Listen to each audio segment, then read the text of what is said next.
I mean, whenever you say something funny to a teenager, you are wasting the comedy genius because they can't appreciate the joke because they're far too interested in being unimpressed by an adult. That is very true. Very true.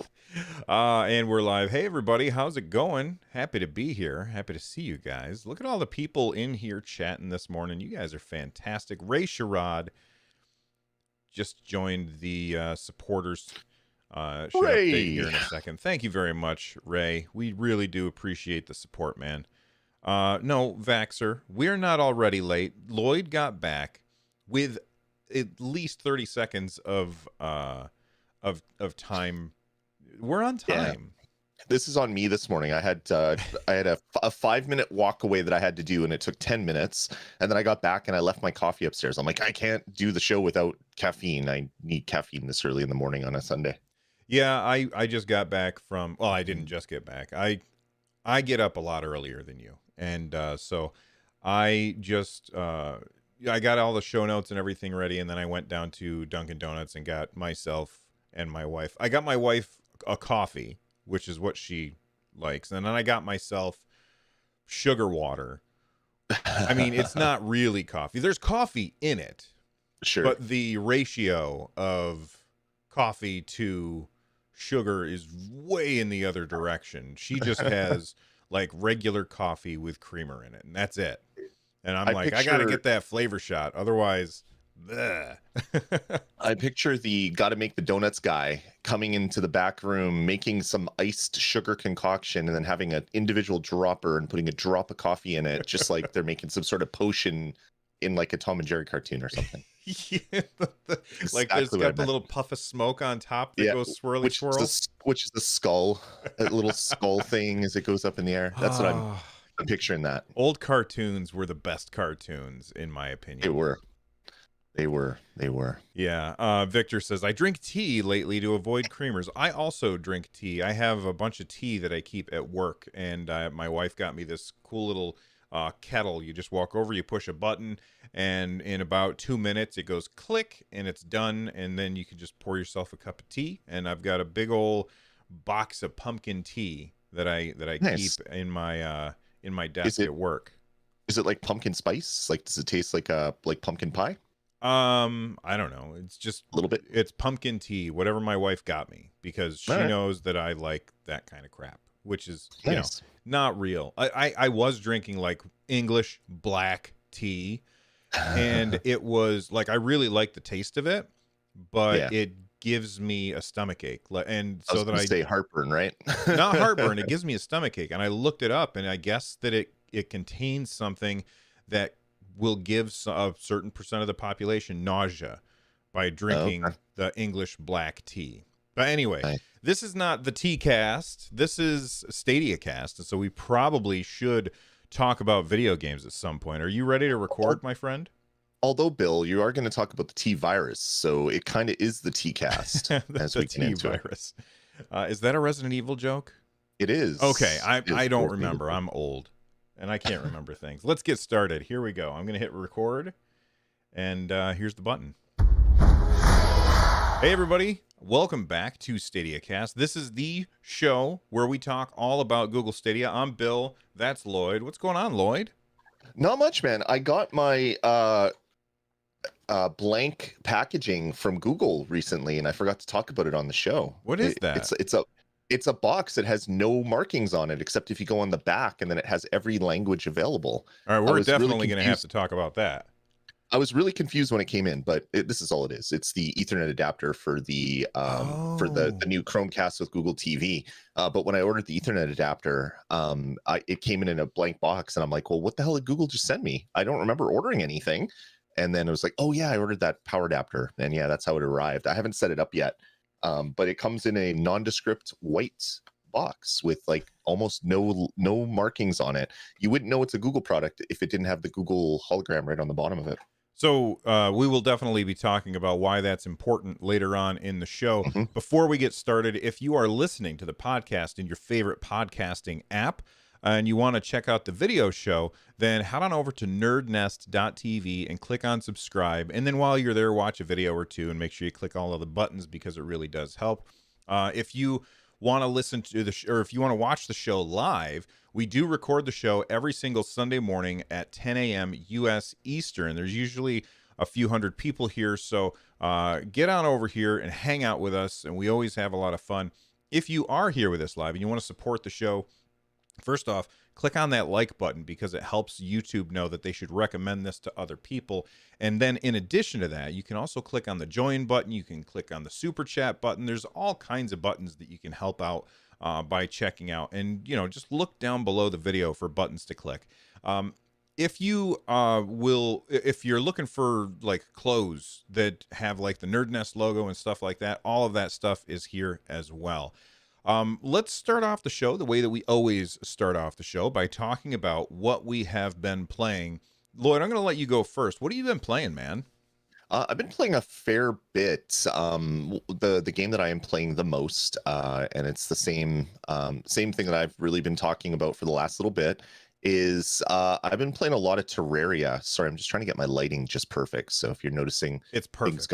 Things got bright. That was that. I've been playing a crap ton of Terraria with my daughter. We play almost every day. It is so much fun. We have officially done all the things in Terraria. We're going into master mode, I guess would be the next stuff that you can do. But we've beaten all the bosses. We've gotten all the best items. We've gotten all the things. I've gotten all the achievements on Stadia. I'm almost done all the in-game achievements. It has just been a complete and utter joy playing.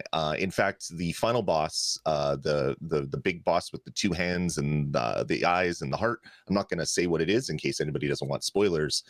We could beat that boss in 12 seconds, Wow. which is funny because the first battle with the boss took like 45 minutes of running back and healing and going in and all that stuff. We're so crazy overpowered right now. It is it's been an absolute and utter joy to play Terraria. Thank you so much for bringing Terraria to Stadia. This has gotten me some amazing daddy-daughter time playing that game. So yeah, that's mainly what I've been playing. I've also been playing a little bit of Outriders with my son, but the multiplayer on that is still not quite where it needs to be, so I think that's going to have to be shelved for a little bit. But yeah, Terraria is the big one that I've been playing for this last week. How many hours do you think you got in that game so far? I can tell you exactly how many hours because Stadia tracks all that stuff. It's over 100 hours. How long did it's 3 weeks ago the game came out, or maybe it was a month? It's about a month, I want to say. But yeah, that's I'm just loading it up right now. I have 101 hours and 2 minutes in game. Wow. And the thing is that you had already played the game before it came to Stadia. Yeah. I have. I'm looking. March 18th was when the game must have come out, because that's when I got the no hobo achievement, which is build a house, the first house that you build. So I would have done that right away when I first started the game. So it's been exactly a month. Yeah, exactly a month. I put 100 hours into Terraria, which is insane. That is pretty good, pretty crazy. It just goes to show you that games that have really, really good gameplay will be able to draw you in no matter how many times that you've messed around with it. So that's really, really impressive. Holy cow, that's on average 25 hours a week, man. Yeah, it's that's been a couple weekends, including like Easter Sunday. I think we played entirely the whole day on Easter Sunday. So that was probably like 12 to 18 hours of gameplay that day, plus every other day, and playing a couple hours most nights and things like that. It adds up, but the weekends definitely are the bulk of that one. Who's it? Adam in the chat room saying, does Terraria multiplayer? Yeah, it does. Multiplayer with other Stadia users only, because that's how all of their multiplayer goes across all the different versions of Terraria. So yeah, we've been playing that a lot, and a lot of the 100 hours is me basically sitting there just fishing and doing tasks when she's off doing other things. So there's probably 20 hours, which is just idle time where I'm in the game, but I'm not really playing the game. Mm-hmm. But yeah, there's a good 80 hours of like dungeon hunting and killing bosses and farming bosses over and over and over and over again. It's been a complete and utter joy. So I'm so happy this game came to Stadia. That's fantastic. I need to spend a little bit more time with it. For me, this week, I played very, very little. Earlier this week, I did a live stream where people were calling in on the Discord. If you haven't joined our Discord yet, go ahead and make sure that you click on the link in the description down below. We had this thing where I was in what's called the stage. I called it the arcade. And basically, I was answering people's questions, and then certain people would say, "Hey, I want to talk," and I would pull them up on the stage with me or into the arcade, and then we would have a conversation about video games. And like that's one of the reasons I didn't play as much this week is because I did that when I could have been playing. I did, however, play a little bit more Resident Evil 7, and I want to talk a little bit about streaming tech for just a second. Because Lloyd and I both have these devices on our desk called the Go XLR, which is a very fancy mixer, which allows us to do a bunch of different things, which I'm not going to get into. But it finally had like this big firmware update that I was waiting a really, really long time for. And as part of this firmware update, they had changed a thing about where your inputs go. And so because I wasn't paying close enough attention, I started recording I was playing a little bit of Resident Evil 7. And usually what I do is I mute all of my channels, except for the microphone, so that none of like if somebody sends me a notification or something, it doesn't come through on the video. And so I opened up my recording software. I looked at the little audio meters. I said, test, test, test. And it was working. So then I hit the button and it muted everything, including my microphone. So then I'm going through and I'm playing the game, and the only, like, I'm talking and you know, got all of this dialogue happening as I'm playing, but none of it got recorded. So then what I did is I said, oh, you know what? I'm just going to throw this away. And I hadn't quite, I was getting ready to delete it. And I said, you know what? I bet you I can salvage this. So I opened it up in my video editing software, and I got it playing. And then I just talked over it, not trying to recreate what I said, but basically making fun of, okay, here comes this scary bit. Make sure you watch my face because I look like a moron when it happens.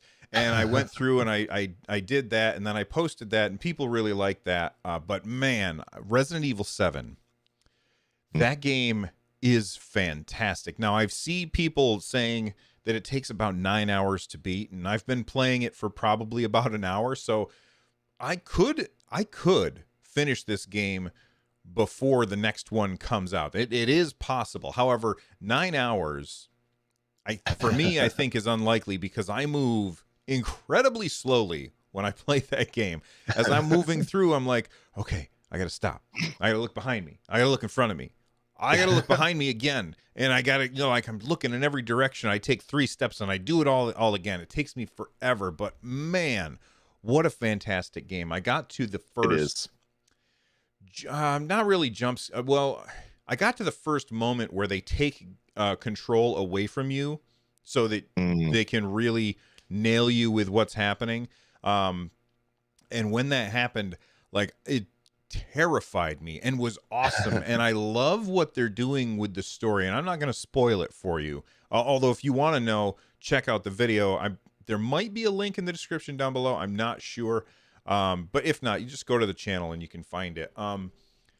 That game is fantastic, and I love what they're doing with the duality of a character, of a certain character in it is very, very interesting. And I'm only an hour in, so I'm excited to play more of it. And I'm very surprised because when I played my first look of it, like I even put it in a thumbnail. I said, this is my last look because I'm never playing this again. Not because it's bad, but because it's too scary. But, you know, Resident Evil 8 Village on the way to Stadia got me excited to go back and try 7 again, and I'm very happy that I did. I've really been enjoying that game. Yeah, Resident Evil 7 was such a fantastic title. I need to go back and watch the video of you playing because it's always fun watching people that I know are very spooked when they play these types of games with a face cam. It just makes the whole experience that much better. So I'm glad. I do hope you give some more time to Resident Evil 7 because it does get really good, and it's essentially just a creepy puzzle game. Like it's find the key that looks like a bird to put into this door to open this other thing, Hmm. and I got a key that looks like a wheel. I gotta find the door that has a wheel on it. That's essentially what it devolves into, but it's tied up with just grime and grossness and just unease, and it was a great game to play through. I wouldn't recommend playing through it in VR because that hurts your brain. But playing through it on a normal screen would be a good thing, even if you are spooked by games very easily. Another game that came out recently that you did a first look on is Cosmic Star Heroine. What are your Yeah. thoughts on that one? Because you said that you've been playing a bunch of that this week too. I've been playing a bit of it, not Oh, a okay. bunch. I'm waiting for something specific. Hopefully, I can talk about it next week and give my full thoughts on a certain thing that I'm purchasing because it's sitting in customs right now. So I was hopeful it would be here for today, but it isn't. And that's where I'm going to be playing through Cosmic Star Heroine. I've played about an hour. I really, really like this game. I love Super Nintendo RPGs. That's kind of like my if I'm ever feeling bad, I can go back and play some Final Fantasy 2 or 3 or 4 and 6, or play some Chrono Trigger or whatever. Like those games immediately bring a smile to my face because it's just great memories of playing in the past. And Cosmic Star Heroine is very much like that. It is a Super Nintendo. It looks like a game that existed on the Super Nintendo. Obviously, it's not running on Super Nintendo hardware, but it is a role playing game that is very much like what you would expect on the good old SNES. So if you are a fan of old retro Super Nintendo games, and you like RPGs, this is definitely one to check out. It's a decent price, and it is a fantastic game. So I've played just a little bit of it, and I want to play more, but I'm going to wait because I want to talk about something next week. All right. So make sure you guys tune in next week to find out what cryptic thing Lloyd is talking about. I've forgotten all about the cryptic thing that you were talking about, but now I remember. So Right. we'll find out more soon. All right. That's what we've been playing. Let's talk about the upcoming games, the games that are on their way to Stadia soon.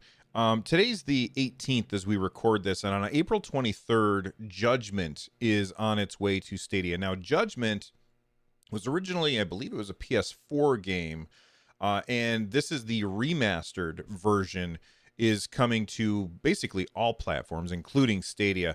Looks pretty good, very reminiscent of a series that I have never played, which would be, oh my god, what's the series that I'm thinking of with the Japanese mob? Yakuza. Yeah, Yakuza. There we go. Very reminiscent from what I understand of the Yakuza series, and I've heard nothing but good things about Judgment. So that game coming to Stadia on April 23rd looks to be pretty great. And are you interested in this? This is from Sega, by the way. Is this a Yeah. game that you're interested in at all? I've always wanted to play the Yakuza games, and I've never played any Yakuza games. They're all available now on Xbox Series X through Game Pass, so I have no excuse now to not play them. But this is a spin-off of sorts, and it's a game that you don't really need to have played any of the other ones to enjoy. So I'm actually looking forward to this one. I think this is one that I'm going to want to play for sure. It looks great. It sounds like it's going to be a lot of fun to play as well. And I didn't play the initial release of this one either. Yeah, and they say like right in the trailer that they have up on Twitter, they say specifically 60 frames per second. So I guess that this is a game that didn't run so well on the PS4 when it came out the first time around. And so the updated visual, not only does it have updated visuals, but it also is supposed to be running at 60 frames per second. We'll see if that happens on all of the platforms. But this is a game that's coming to PS5, Series X and S, and Stadia. So all of the next gen platforms, and it is not coming to the Xbox One or the PS4, although it's already on the PS4 as the non-updated version. I think that this game looks really cool. And, you know, the thing about the Yakuza series, I didn't know that this was a spin-off. I just thought it was something that was in the same milieu, I guess. Right. For me, this is interesting because I think there's 6 Yakuza games, and I'm not interested in going back and starting at the very beginning. And I don't know how important it is to understanding the story to go back through all of those games. So the idea that you can play this one, Judgment, as an easy jumping off point, that is very interesting to me as somebody who missed out on all of that stuff in the past. So I'm pretty interested in that. Another game that's coming on the 29th is Legend of the Keepers, and I don't know why I never heard of this game before, but it looks fantastic. It basically, you know, the 2D what's the kind of games that I'm talking about? The 2D turn-based dungeon crawlers. That's what this looks like, except instead of being you delving into the dungeon, you are playing as the bad guys defending the dungeon. There's a lot of Yeah. games that take this like that aspect where they say, all right, instead of being the good guys, you're being the bad guys. This one looks really cool, and I don't know that I've ever seen one where basically you are just defending against the heroes as they come in this particular style of gameplay. I love Right. what they're showing in this video, where you have a certain set of abilities that you can pick between. All right, this character can have, you know, this poison ability, this one can have this ice ability. Build your team and then defend it against people who are coming in. I think that Right. sounds really cool. And the fact that you have all of these different monsters that you can be feels like that there is a lot of variety when it Mhm. comes to the gameplay. Whereas when you're playing as a hero, you tend to stick with the same characters throughout the entire game. And this feels like, all right, in this dungeon you're going to be these guys, and in this place you're going to be these guys. This is a game that's coming to Switch, Steam, and Stadia. I think it looks fantastic. Is this one that you're interested in at all? It looks fun. I love these games like Overlord. Was it Dungeon Keeper? There was Mm-hmm. another one that I'm trying to think of. I can't think of the name of that game. I love games that kind of twists the standard gameplay tropes on their head a little bit. Just kind of twists it. And this game definitely seems to be a little bit of that. It looks like it's not the most interesting game to watch because you're essentially on a turn-based battle screen for most of the gameplay, but it also looks like it's incredibly fun. So I've watched trailers for this one. It seems like a heck of a lot of fun, and the fact that it's dungeon management crossed with like roguelite elements crossed with RPG, this kind of makes me very excited. So I'm eager to find out more about Legend of Keepers, a game that I really hadn't heard of because it was initially a PC game, I believe, which I don't follow PC game releases as closely as I should. Yeah, and I'm kind of in the same boat. I just kind of ignored it, and I was looking for things to talk about on the show today, and I clicked on it. I was like, oh, this looks really good, and of course, it also has that uh, somewhere between 8 and 16-bit art style that to Yep. me is always incredibly compelling, especially as somebody who grew up through all of those generations of gaming. So I always find that to be a really compelling art style as well. Yep. All right, so those are the upcoming games. You know, we also have Resident Evil 8 is on its way. Let's talk about Resident Evil 8. The demo, it's out Mhm. now on PlayStation because Sony said, here's a bucket of money. Yep. But on all other platforms, there is going to be a demo for Resident Evil 8. I believe it's about a half an hour that you get Yeah. to play for, and that's on May 1st. Yeah. I'm very excited for this, especially because they look. I'm not deep into the lore of the Resident Evil series, which is why at the beginning of the show you were making a joke about like the T virus or something, and I was like, is that a Resident Evil joke? I'm not super deep into the lore of the series, so but people keep talking about, oh, this character's coming back and this character's coming back, and to me, I'm like, oh, I really am interested. I'm more interested now, even though I don't have that connection to these characters. I'm excited for everybody else being connected to these characters and having them all in the game. On May 1st, which is a Saturday, you're gonna be able to play the demo for the game. And by the way, I'm going to do a live stream of me playing the demo, so there's a link in the description down below to that. I already created the live stream. Right now it's unlisted, but you can click it and say remind me later when I go live. But I'm pretty excited about that, and I think it's awesome that we're getting the demo on Stadia as well. Are you pretty excited for that?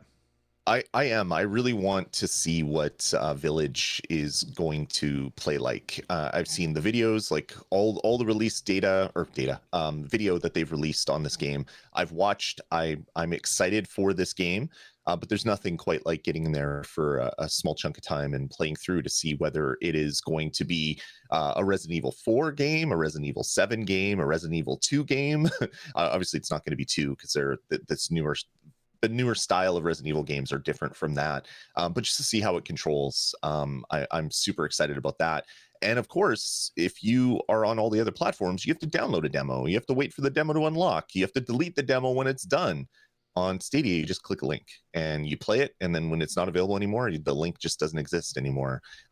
Such a cleaner way to get in there and experience this game. So I'm excited. I went into panic last night because I saw people on Twitter saying, "Oh, the 3-hour window for the demo just opened," and I'm like, "Oh my god, I'm in the middle of a movie. I'm not gonna be able to play this." And I'm like, "Oh yeah, I don't have a PlayStation to play it on. Well, I have a PS4, but I'm not going to bother. I'm just going to wait for the Stadia version."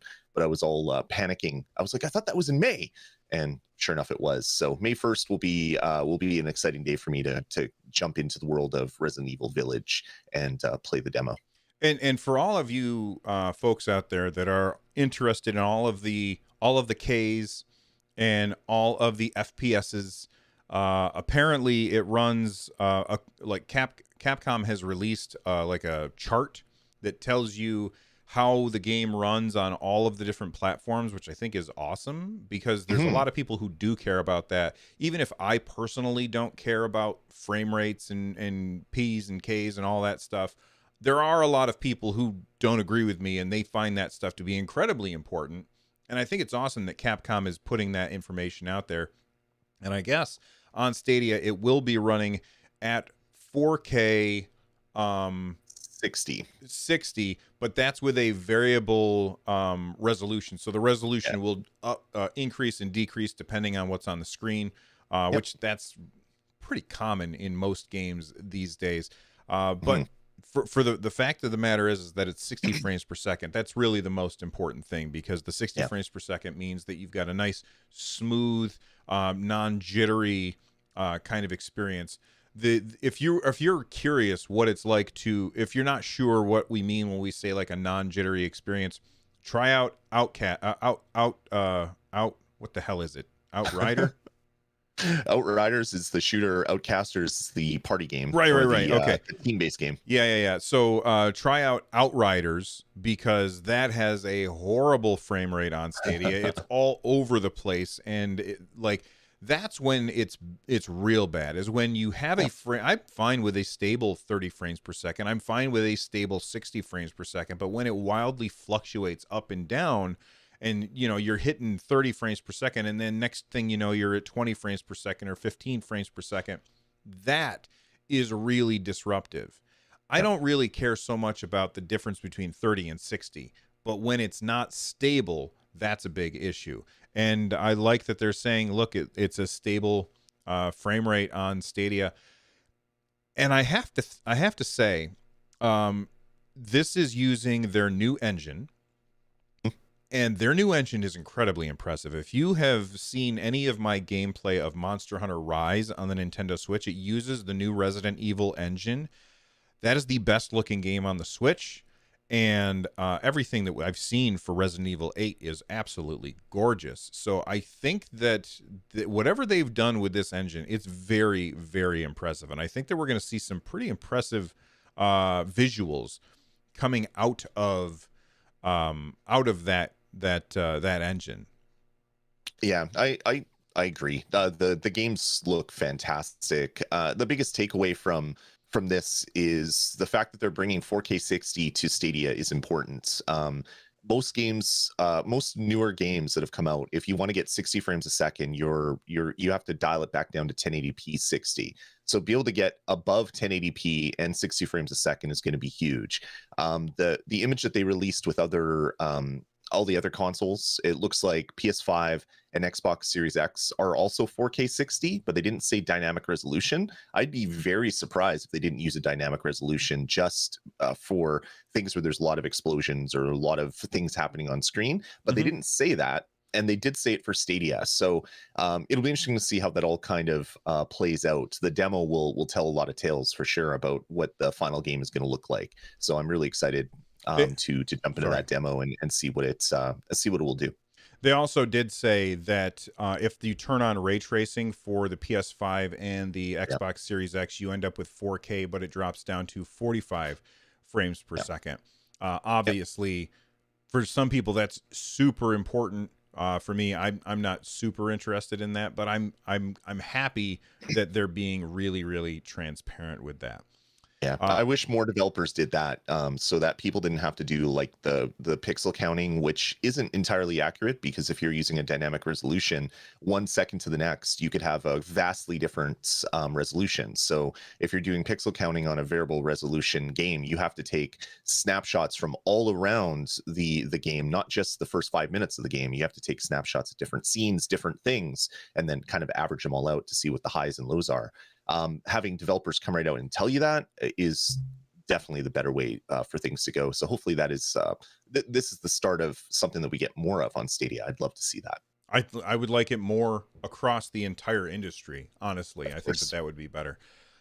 They did it this week in Stadia. You probably noticed that I didn't post a video about it on Tuesday. That's because they didn't give us any new information to really talk about.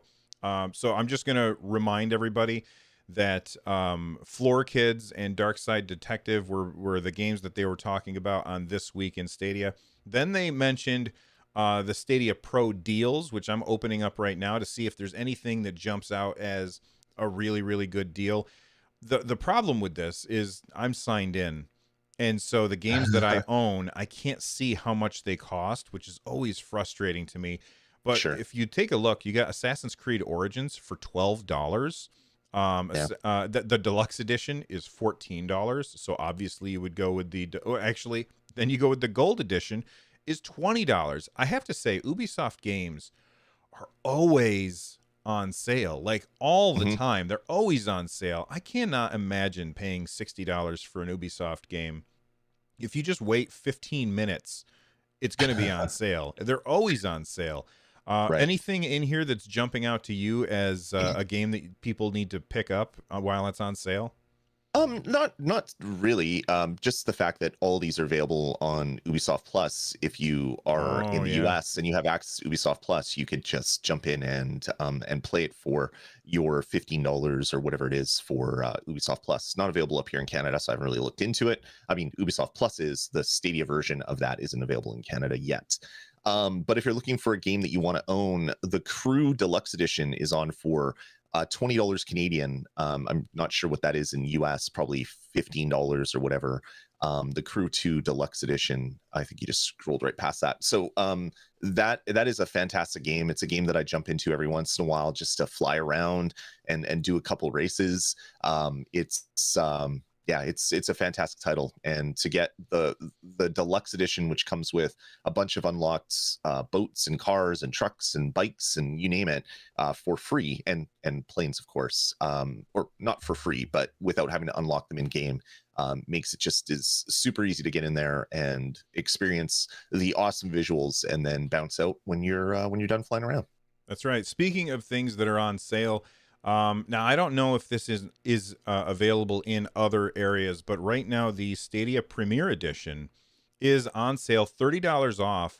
It is $70 right now in the US for the Stadia Premiere Edition. That's the Stadia controller, the white one, and it comes with the Chromecast Ultra, which is, you hook it up to your TV, and that also has the Ethernet port so that you can have the best possible connection for your Chromecast Ultra if you have Ethernet near your TV. Right. And honestly, right now, for me, that's the recommended way of playing is using a Chromecast Ultra until they update the Sabrina thing. But do you know if it is it on sale in Canada? Is it on? It is not. Oh, so this is a U.S. only deal. My guess, and it seems like it's time to transition to this discussion. My guess is that this is to further clear out inventory so Mhm. that they can make room for the Sabrina version. That doesn't mean that you're getting a bad deal or anything. Sure. But they're trying to clear out inventory to get rid of these so that they can. This is a guess on our part, so that they can bring out the Google TV version of the same exact thing, which is basically a Chromecast that has a remote with Android TV built in, so you can Yep. just use a remote instead of using your phone in order to start things. And we've got some more look, they've been giving that away through the Resident Evil 8 deal. They gave them away through the Cyberpunk deal. They've been really quickly liquidating all of the old Chromecast Ultra bundles, the Premiere Yep. Edition bundles. And Lloyd and I have been guessing that they're doing this so that they can put the Stadia controller in with a Google TV instead of a Chromecast Ultra and sell that as Yep. as the new bundle. And there's more information that leads us to believe this because in the Android version of Stadia 3.12, they are talking about Google TV in that version. So it should be coming soon. Sure. What do you think, Lloyd? Yeah, before we get into the 3.12 teardown, if you go to the Canadian Google store, the Premier Edition is out of stock. You can't even buy a Premier Edition, Ah. so it does not exist in Canada. We're also not part of the Resident Evil Village giveaway. So Oh. instead of spending $69.99 for the Premier Edition, just pre-order Resident Evil for $59.99. You save $10. You still get your Premier Edition. You just get it a little bit later. That would be my recommendation for people in the US, but that's not even available in Canada. So yeah, it just means that they're out of these things. They're trying to get rid of all of these boxed Premier Editions. In my mind, that this is what it is. Obviously, we don't have any insider knowledge. And when they're fully sold out, when Resident Evil has come out, when they've shipped out all of the free Stadia Premiere Editions, the new Premiere Edition is going to be the Sabrina with a controller, would be my guess. But the fact that this isn't even available in Canada just leads me even more to believe that this is the case, that this isn't coming back for stock, and they're going to be stocking with the new, what they want as their new Chromecast to be out in the market, which is the Sabrina Google TV with Chromecast. Yeah, somebody in chat, Gandra in chat saying, is Sabrina actually better hardware than the Chromecast Ultra? I have It no is. idea. Is it? Yeah, because the current Chromecast, all it does is receives streams from places. It doesn't have a beefy CPU. The Sabrina has a beefier SoC. It supports more features, and it actually runs an OS. It's not just a very slim thing that is just sitting there to receive commands from your phone or from the cloud. So yeah, it is a much better piece of hardware. Not much better, but it is much better, a much better piece of hardware. So hopefully this will last for a number of years before they upgrade it yet again. Well, like we were saying, 3.12 of the Android version of Google Stadia has Mhm. some stuff that's been picked apart by 9 to 5 Google.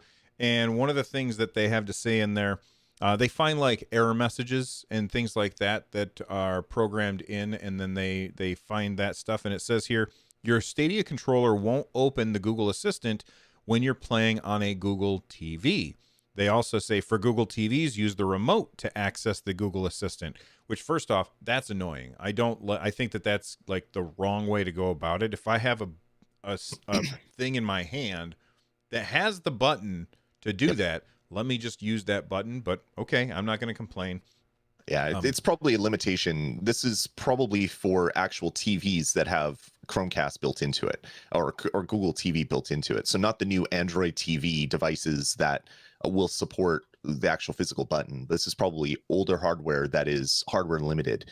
There might be some sort of limitation for how it can bring up that menu. Tying it to a button that is connected to Wi-Fi, there might not be that communication between the Stadia Blade and the OS to bring up that slide across or slide out menu. So hopefully in the future they'll be able to fix that. But to me, it seems like a really good Band-Aid. Don't not ship this for everybody just because it doesn't work in one instance very well. And then you can work at getting it working in that instance better down the road. I don't know. I think that this is specifically talking about the Sabrina thing because they're talking, yeah, because they say use the Google Assistant when you're on your Google TV. Use the remote to access the assistant, and the remote on the Google TV has a Google Assistant button on it. Yeah, but the Sabrina, don't they call it Android TV, not Google TV? No, Isn't it's Android Google TV. That's Chromecast? why the acronym that everybody puts is the GTV with Chrome or whatever it is. It's not Android TV. Android TV is this is Android TV, whatever they want to say, but they call it Google TV. The Sabrina thing is Google TV. Okay, so then it's going to apply for the Sabrina things, and that's probably why it didn't ship at launch. They wanted to try to figure it out, and it didn't. Either way, it's a limitation, probably based on the fact that everything's running in the cloud, and there isn't the crosstalk between your controlling device and what's happening on the blade. Eventually, that will get sorted out. I'm sure. I would imagine. But yeah, it is going to be annoying for the first little bit. The good thing is you can just, if it is running with a speaker, you can just talk to your Google device and say, hey, bring up a menu, or hey, start a different game, or hey, do something else, without saying out those code words that is going to make everybody's devices in their house stop and do random things. Absolutely. They also have this other bit of text. It says the Stadia app is not optimized for this TV. You may have game performance issues while playing. I'm not sure what they mean by that. I hope that that is something to do with what you were talking about, where it's just built into TVs and not the Google TV thing, because that's kind of weird to me.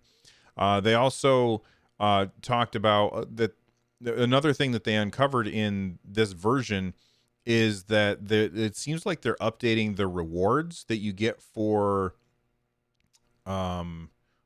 inviting a friend. Yeah. Referrals. I couldn't think of the word. They're actually offering rewards, not just free months, which is an interesting change from the way they've done it in the past.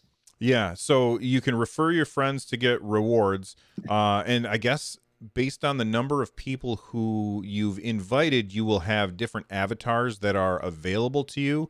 There's one where it has like the Pro logo. There's another one that has the logo with the little Stadia controller on it, and then there's one with it's like hand drawn and very adorable as well. So there's that. I don't really care about this, but cool, I guess. Yeah, I mean it's awesome. You refer your friends, you get free months, but depending on the number of friends that you refer, you get other stuff. Depending on how they unlock them, of course. I'm assuming that the avatar would be first. You get a free month plus an avatar, I would think, on your first referral. And then you refer 2 people, you get a 50% off coupon for your Stadia controller and a free month. And then if you unlock a third one, you get extra stuff, unless they're taking away the free month for the first couple referrals. We'll know more when this actually ships and is in production. But offering a cheap controller is a really good thing. Hopefully this is both you and the person you refer get a 50% off controller, because then that would be a good way to get more Stadia controllers out into the public. Absolutely. And yeah, I was referring to the avatars I don't really care about, but the discount on controllers would be good for somebody who's not like me, because I have like a billion Stadia controllers laying around from all the different deals that I've taken advantage of. And I'm about to have yet another white Stadia controller in my house because I pre-ordered Resident Evil 8. So I'll end up with another one. But you know what? I'm not complaining, because you can always use more controllers. Absolutely. You can. You definitely can. I just wish we could get the access to that in Canada, because I would have had another one coming to my house as well. But womp womp, that's not the case. I'll wait for my 50% off. All right. So you know what? There's a game that I think a lot of people were pretty excited about for Google Stadia, and I've heard nothing but bad things about the Stadia version of Disco Elysium. I guess Yeah. that there are game-breaking bugs in it, and the developers are not super responsive to the customers who are asking them about it. Not so much so that people are reaching out to Google, and Google's like, "Oh man, that sucks. We're gonna reach out to our partners, whoever's in charge of Disco Elysium, and ask them what's going on, and we will get back to you." But I guess overall, it's kind of a bad port, and I I want to Yeah. say that there's a lot of people who say that the Stadia hardware is kind of junk or whatever, and I think that that's because we see some bad ports on Stadia, and there's a Yeah. couple of reasons for that to happen. First off, it's different hardware, Yeah. so people are like developers are learning how to utilize it, and that means it's going to take a little more time for them to get good at dealing with the particular hardware that we're using. We see it at the beginning of every console generation. Yeah. By the end of the generation, they are incredibly good at optimizing things and getting things to work well. Another reason is because it's a new platform, a lot of devs will rush to get their stuff done so that they can kind of bask in the limelight of not having as much competition. And I'm not saying that that's what these people are doing, but you get your game out quick so you can make a quick buck, Right. and you don't do all of the quality control stuff that you should. So there's another reason why it would be not the best port, and then the third reason why it might not be the best port is because taking members of your team which are supposed to be working on the next game and saying, hey, go back and work on the last game, with like a skeleton crew to port it to this other system, but you got to work fast because we're trying to work on our next game. That all of those reasons are reasons why you would have not so great ports of Right. games from other platforms coming to Google Stadia.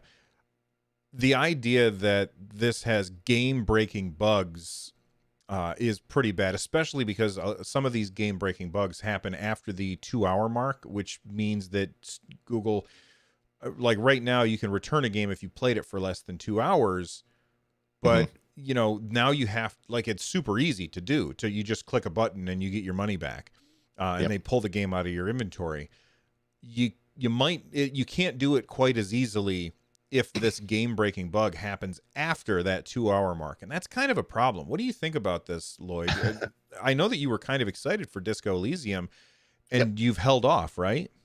Yeah. Sorry, trying to get my thoughts out here before you got too deep, because I could have cut you off right at the start and say that the reason why where there's issues on Stadia, it's not problems with Stadia. What it is time. Developers have been working on PlayStation, Xbox, PC, and Nintendo hardware for decades. The hardware hasn't changed. The development systems, the hardware has changed. The hardware hasn't changed much. The tool chain that you use to set up to develop games hasn't changed that much over this time. And a lot of the knowledge that you would have, either from working on the hardware or having colleagues in the industry that have worked on the hardware, means that if you have a bug where, hey guys, every third or every 30th frame there's a two frame lag, what's causing this? And everyone's like, oh yeah, that's an issue with this part of the PS4 SDK, you just have to do this, blah, and it's fixed. You don't have that on Stadia because it's only been out for a year and there's not a lot of developers that have a full year's knowledge of working on the Stadia hardware, because there's a lot of port teams, there's a lot of developers that have brought games to Stadia that have never touched Stadia code because other teams and other companies have worked on that port for them. So a lot of this stuff will go over in time. It doesn't mean that there's an issue with Stadia. It just means that this is it's a new development environment. You're writing for a new hardware, new OS, new everything. A cloud-based gaming is also new to a lot of developers. So all that stuff will get fixed in time. But it is really disappointing that Outriders has problems. We haven't heard from the Outriders devs at all as to what is happening. Google is doing what Google can do, saying, yep, we're talking with the teams. We'll let you know when we know more. Obviously, they don't know more. Well, actually, I'm going to interrupt you real quick for the Outriders thing. They have responded. They said... Right. The inventory wiping bug was this huge problem, and they said all hands are on deck to fix that. And I guess they pulled everybody off the Stadia fix to fix the inventory wiping thing, which we don't even have on Stadia. right. But I guess that came in version 1.1. We're still at version 1.0 or whatever the thing is. So do you think we'll get the bug when we get up 1.1? Hopefully they patch us up to the bug, and then they can fix that bug. But anyway, there's issues with Outriders. At launch, it took weeks to get any sort of communication back from Square Enix on that. Disco Elysium's been out for 3 weeks, 2 weeks now. We've heard nothing from them. There needs to be more communication from developers. The Stadia communication is great. Grace and her team and everybody that works in PR and marketing will come up and say, yep, there's an issue, we're talking to our partners. The partners need to talk more. So I don't know what is causing that delay, but that needs to kind of go away.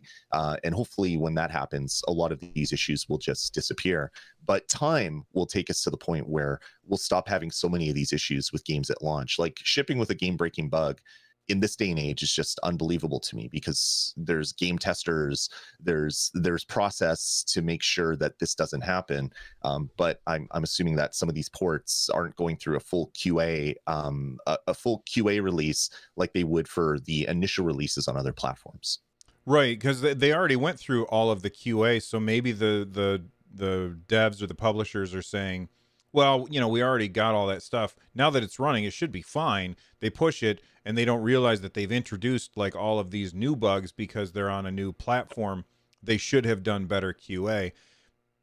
And for some reason, instead of blaming the devs or the publishers, I don't like to blame the devs because I know that they're working as hard as they can, and the publishers are the ones that decide when the game comes out. But instead of blaming those publishers, everybody blames Google, and it's not really their fault. I mean, I suppose they could be a little more stringent in saying, hey, you didn't hit all of these quality control measures. Like you look at Nintendo in the past, and Nintendo is like one of the hardest platforms to get like your game running on, because Nintendo is so like they rule that with an iron fist. You are not putting that out on our system with all of these bugs. Go back to the drawing board. Maybe Stadia needs to be a little more like that. Maybe that would help if they were like, no, you can't put it out. But then at the same time, would that push publishers and devs away to where they're like, well, I'm not going to try and put it to Stadia. It's too much work. We can't. So I don't know. The one thing that I will say, and then I'll let you talk, Lloyd, is as we get away from the porting of old games to Stadia, and now we're just working on new games coming to Stadia, I think a lot of that won't be an issue.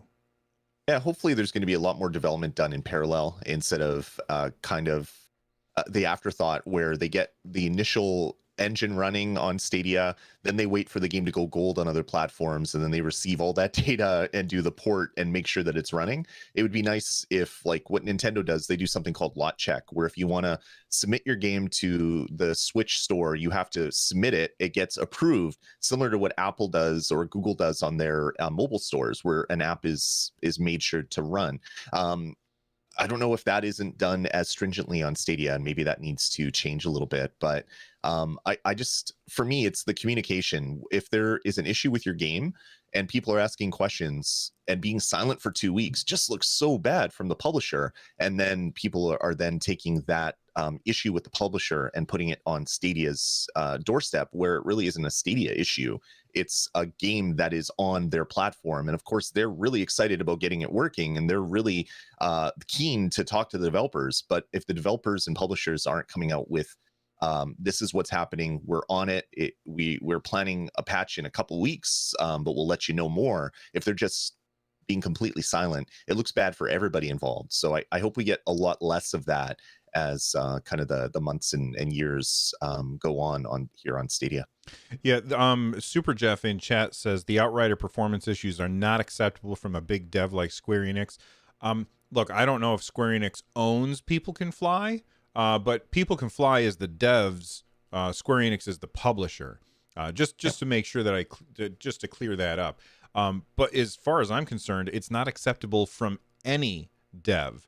It used to be that you released your game when it was ready, and it's far too common these days, and in the past couple of decades, honestly, for them to release games and say, well, we'll patch it after the fact, and that's really on the publisher.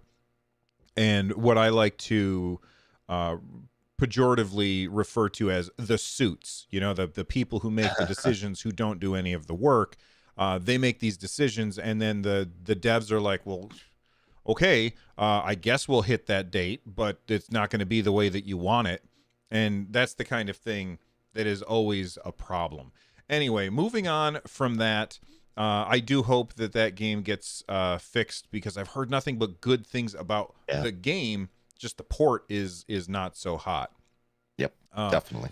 Let's move on to crowd play. We've got a couple of super chats that came in while we were talking about stuff. So if you have thoughts and you absolutely want us to make sure that we see those thoughts, use the super chat feature. Not only does it make sure that we see what you have to say, we respond to each and every super chat, but it also supports the show.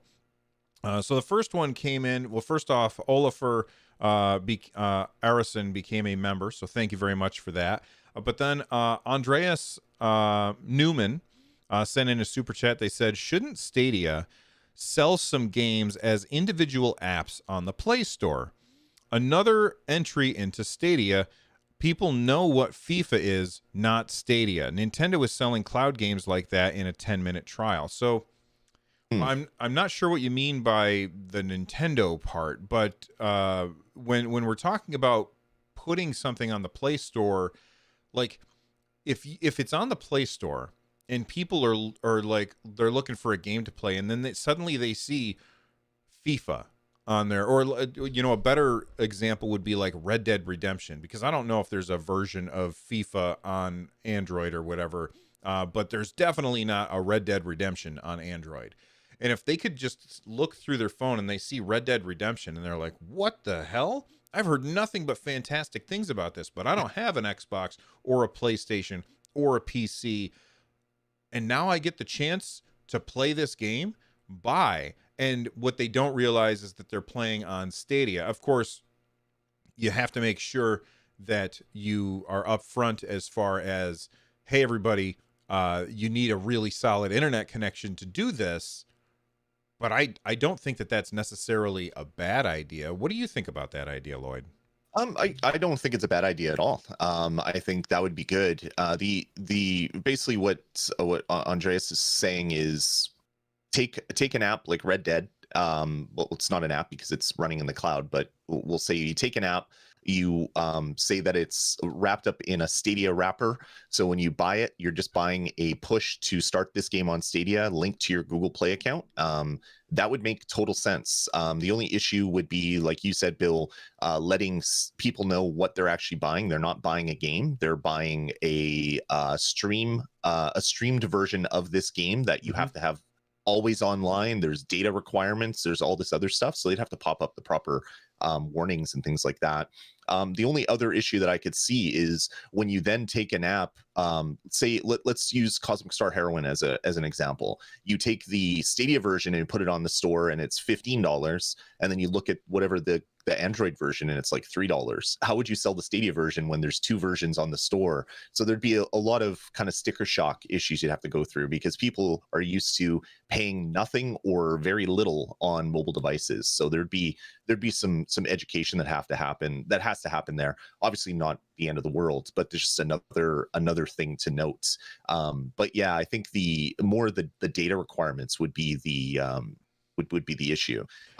What he was referring to about the Nintendo stuff is Nintendo selling games that have a cloud backend, like Right. Control and all that stuff, where Nintendo isn't running the cloud servers. So Nintendo isn't doing cloud streaming yet, but Right. they're allowing a third party company to sell games, or other publishers to use that third party company to then sell the games on the store.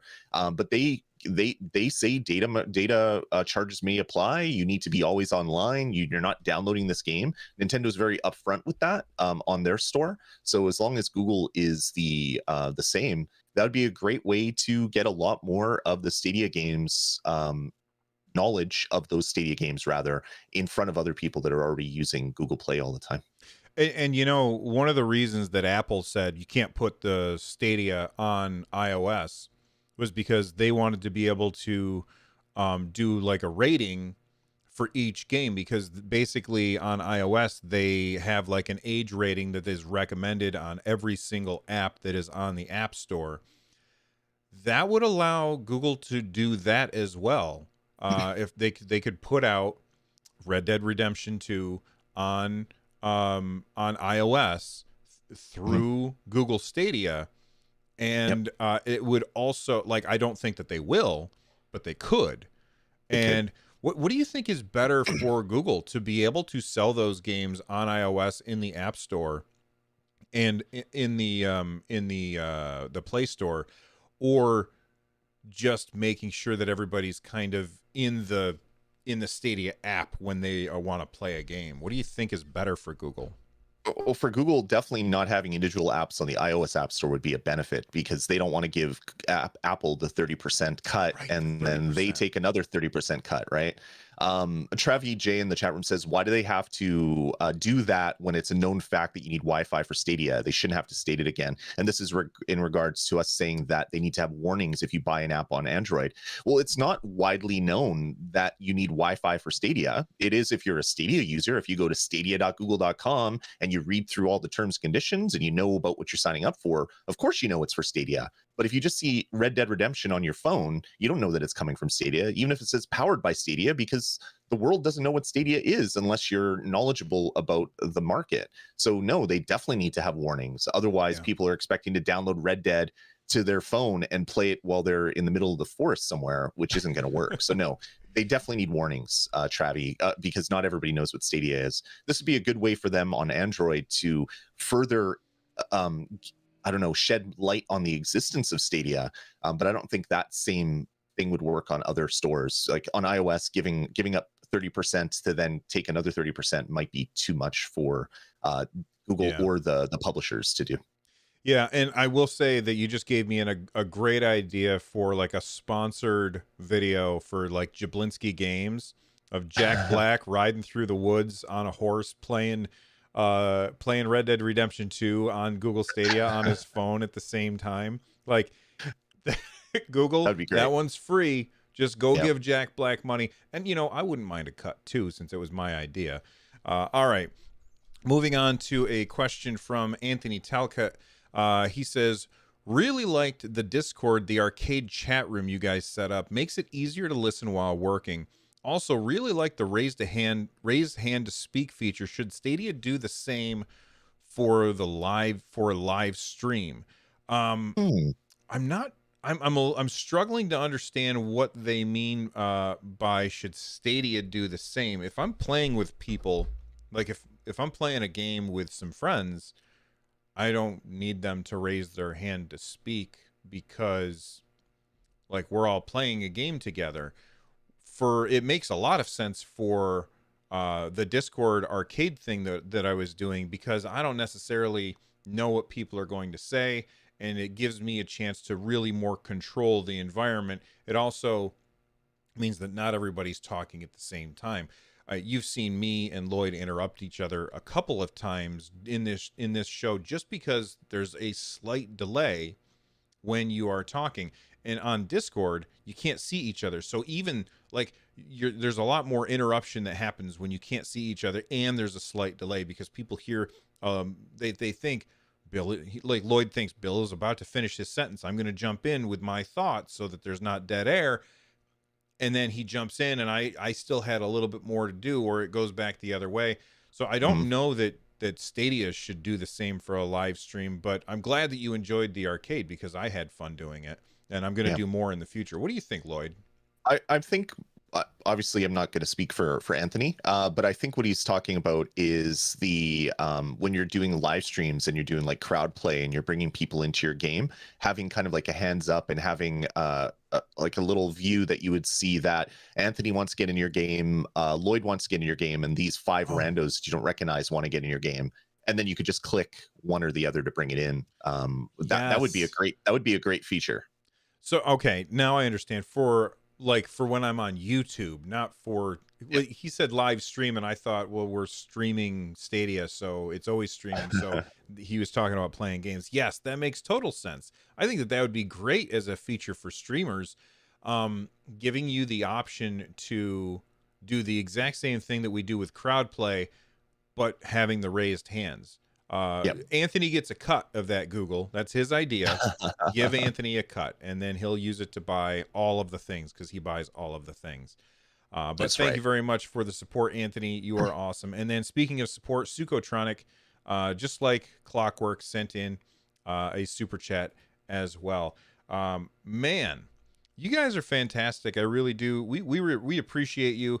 We had some things that people wanted us to talk about on the show. But we're already at an hour, so I'm going to lightning round these topics that people sent in on Twitter. So real quick, just your quick answers to these questions. Are you ready, Lloyd?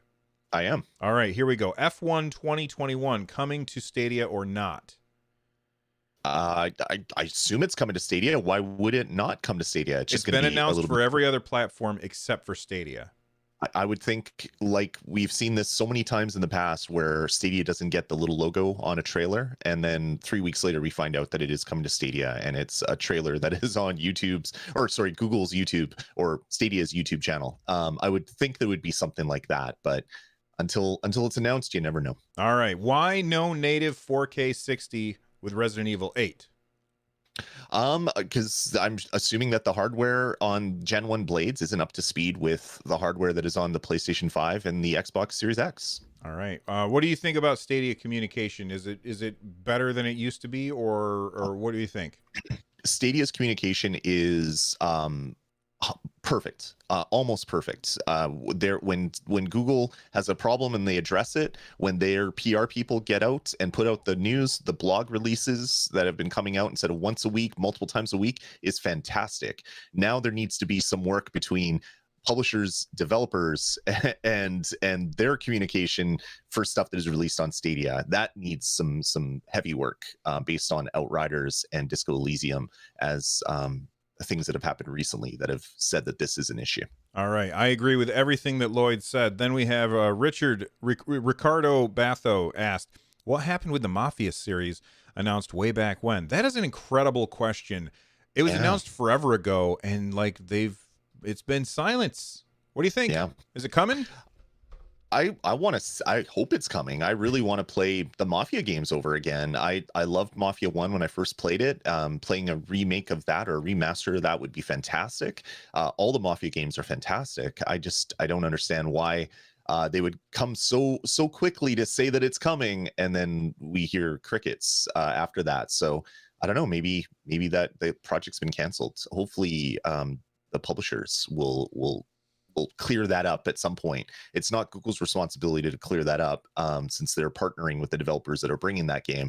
Hopefully those developers or the publishers of those games will come out and say something about it at some time in the near future. Lloyd doesn't understand how lightning round works. I'm just letting everybody know. Finally, Anthony Garcia, he says, what does this mean about other Resident Evil games coming to Stadia and other big Capcom franchises? I've said a million times on the show, bring me Monster Hunter, bring me Mega Man, bring me all of the old Capcom games, bring us Street Fighter, and of course the other Resident Evil games. But if you could pick just one Resident Evil game that is not on Google Stadia and we don't know is coming to Google Stadia, what would you pick, Lloyd? Number 2 remake. All right, there you go. That's it for this episode of Stadiacast. Thank you very much, everybody, for hanging out with us. Thank you to everybody who became members or joined us with the super chats. You are all fantastic people. We are out of here, and we will see you next time. Say goodbye, Lloyd. Goodbye, Lloyd. There we go. Perfect. File. Save project as.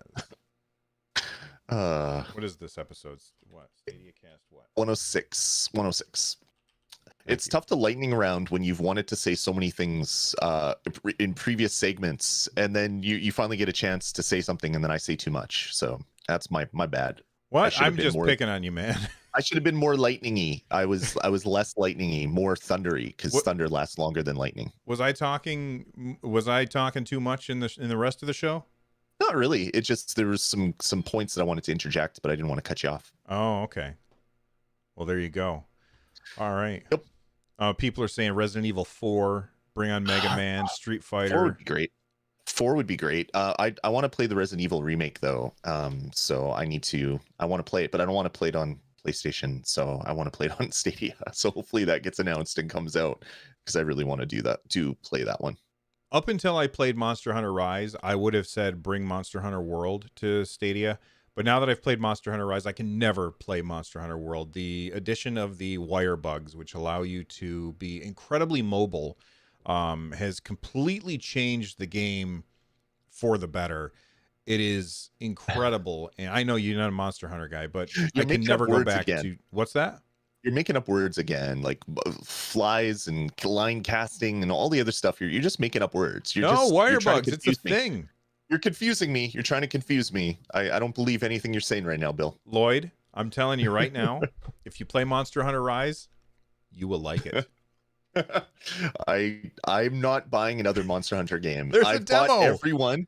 I've bought everyone. I've played the demos, and the demos don't do it for me. Either way, I've bought every other Monster Hunter game, and I've said I'm not buying this one. I probably will end up buying it because I'm weak, but I've wanted to love that franchise for 20 years, or whenever the PSP first came out, and Monster Hunter was on that, probably 15 years ago, and I've hated every single one. So I'm not going to bet money that I'm going to like this game. That's fair. Don't buy it. You probably won't like it, but if you haven't played the demo yet, try it out and watch some videos on how to play. All right. I wanted to before we go. Well, I guess it could be after we go. It's not really Stadia related, but I got to say, you were talking about your Go XLR and recording a whole video without your mic on and stuff, and that was pretty funny. One thing that I did repeatedly, because my cough button, my mic on and off, I found out that if your mic is on and you hold down your cough button, your mic stays on even though the light goes off. So when you hold down the cough button to cough and the light is off, thinking that, hey, it's not on, it's actually on.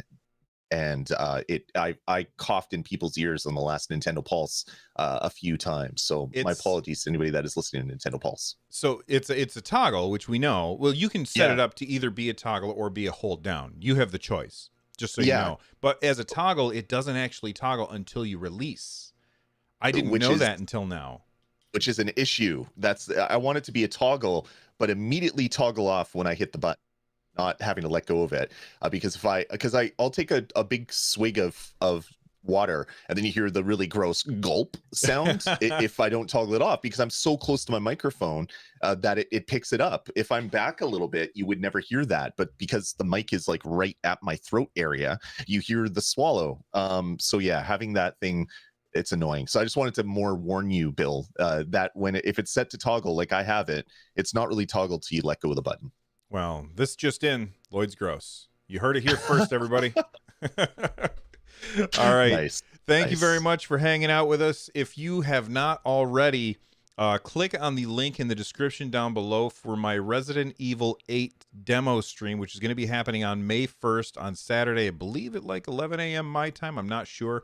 There's a link in the description down below. It'll take you there. You can click on the little remind me button, and then you'll get an alert when I go live for that. Hope to see you guys there. I'm very much looking forward to that. And Lloyd, why don't you play us out, man? I don't even know what to do. I was gonna do some crazy chicken sound from Fortnite, but I'm not even gonna do that because people are gonna clip it and it's gonna come back to haunt my nightmares. Chicken sound. Yeah, play Fortnite. You can actually hold chickens and fly around with them, and they do random chicken noise. But at one point, they start doing the what is it? The Rise of the Valkyrie song, like.